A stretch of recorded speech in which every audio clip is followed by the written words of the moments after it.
Hi everyone, Fishie is here. Today I'm going to give a little explanation with some examples for each hunter traits. Let's start with the first one, listen. When listening, the hunter can detect survivors when they run or vault objects. I believe you've tried this on tutorial. Just click the skill when the energy is sufficient and you'll be able to see the survivor's outline. Well, that's how it's supposed to be at least. Since survivors get a notification when hunter uses listen, they usually stop moving to avoid being detected.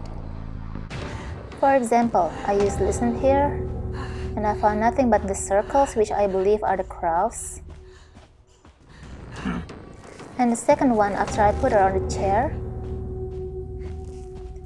still found nothing. Now let's see the replay with the survivors highlighted. I used listen here, and they all just stopped moving, but walking is okay because it still goes unnoticed. And when the skill's finished, they all resume their activities. See, the lucky guy is opening a chest, and the cowboy is running over here. Same with the second one. I used listen here, they all stopped moving, and now they're running again. This is why most hunters don't use listen anymore, but you can use a little trick like this. You just listen, stop, and right after that use listen again. Sometimes they will catch survivors off guard. Abnormal. You can use this on dismantled rocket chairs or unfinished cipher machines to regress 60% of the progress.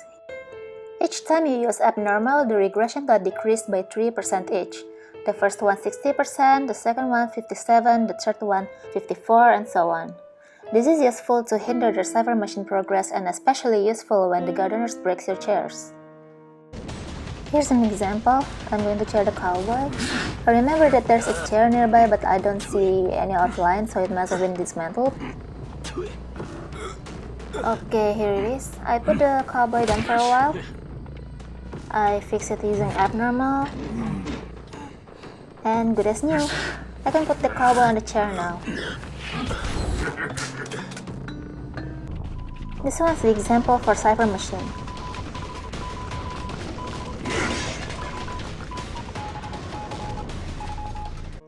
Okay, the next one is excitement. Becomes immune to stunts and other control effect for 5 seconds. Any kind of stunts, pellets, portals, annoying stunners. Acrobats doesn't stun, but you can avoid the bumps effect. And oftentimes, Lucky Guy likes to use flare guns. I'm cornering the enchantress here. I know that she's going to use her skill if I didn't use excitement. And I'm using it here to chase Prospector. He pulled me with his magnets, but I didn't get stunned. I usually use it to secure my balloons because I don't want to get stunned midway, as it will set the survivors free. You can use it when going through Princess Portal or to avoid pellet stuns.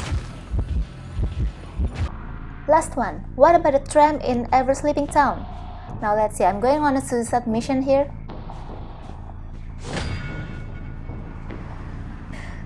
Okay, I'm still moving. I got knocked down, but I'm still alive and kicking. Now let's look into Patroller. Control a speedy mini patroller to bite a survivor. Their outline will be displayed for 20 seconds and the survivor will be hindered every 5 seconds. For example, this cowboy just ran away with a dancer, so I release the patroller, beat him, and while he's slowing down, I'll chase after him.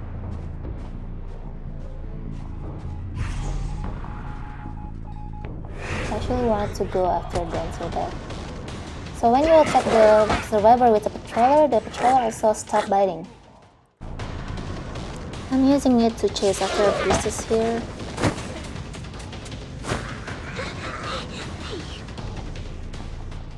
If you want to stop using the patroller, you can click the skill button again.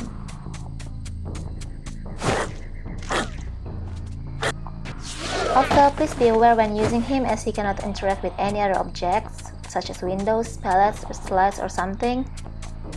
And be mindful when controlling him because he's very fast.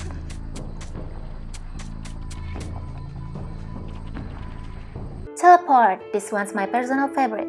Use this skill to teleport to undecoded cipher machines, occupied rocket chairs, Hallenberg puppets, and exit gates.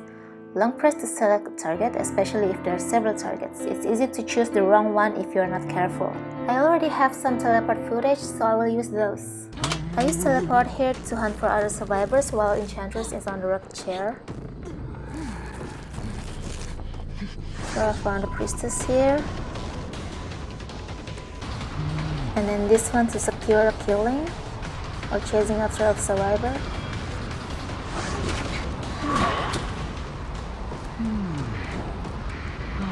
And you can use it to go back to an occupied rocket chair so you can secure them.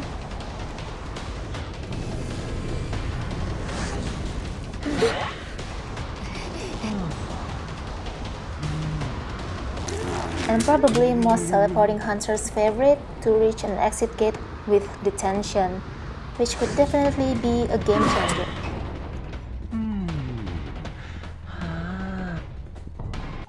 Note that when Hunter uses teleport, there will be a red shadow to warn the survivors that you're going there. See, so survivors have the time to run or hide, like in my case. Next one, Peeper. Place a peeper that lasts for 80 seconds on the ground, and survivors nearby will be highlighted. Their movement speed and interaction speed with pallets will be slightly decreased, while the interaction speed with the rest of the map will be greatly decreased. For example, let's say during the match I put the peeper here, here, and here. As the result, you can see a white highlight of the survivors nearby, even if there are walls between them.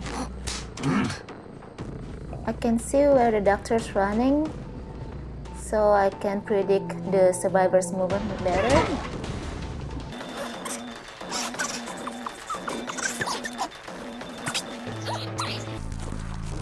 I can see a highlight over there. Chase after her. Now I can see where they're running because of the peeper. Lucky hit. I found that peeper is especially useful in places with lots of walls, like in this asylum. I can see where the survivors hiding there. And as a survivor, you can dismantle the peeper so it'll stop giving away your location. The last one is Blink. You use Blink to teleport for a very short distance, used to close the gap between you and survivors. Drag to blink in a different direction like in this video.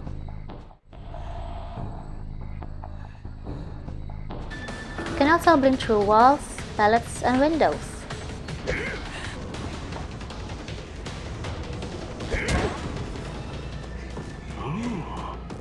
And be careful with bad blinks like this, as you have to wait for another 2.5 minutes for the skill to cool down. So that's every trait you can choose as a hunter.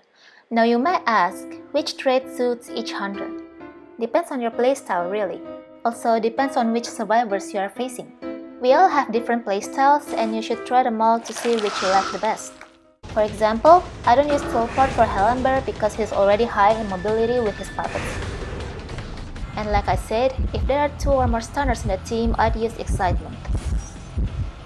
And with 4 gardeners like this, there's no way I wouldn't recommend using abnormal. But to be honest, sometimes I skip on abnormal and just let them bleed to death. Also, never use teleport for Dream Witch, as you will just lose control of the followers. Note that there's a persona to change your trait once during the game, trump card. There's a 120 seconds cooldown at first. When you use that persona, just click this button. Survivors will get a text saying, Hunter's secondary skill has changed. Most hunters that use this persona use it to change their trait to teleport when the exit gate can be activated. So what do you think? What's your favorite hunter trait? Do you have any other tips you can share? Comment below. Thank you for watching.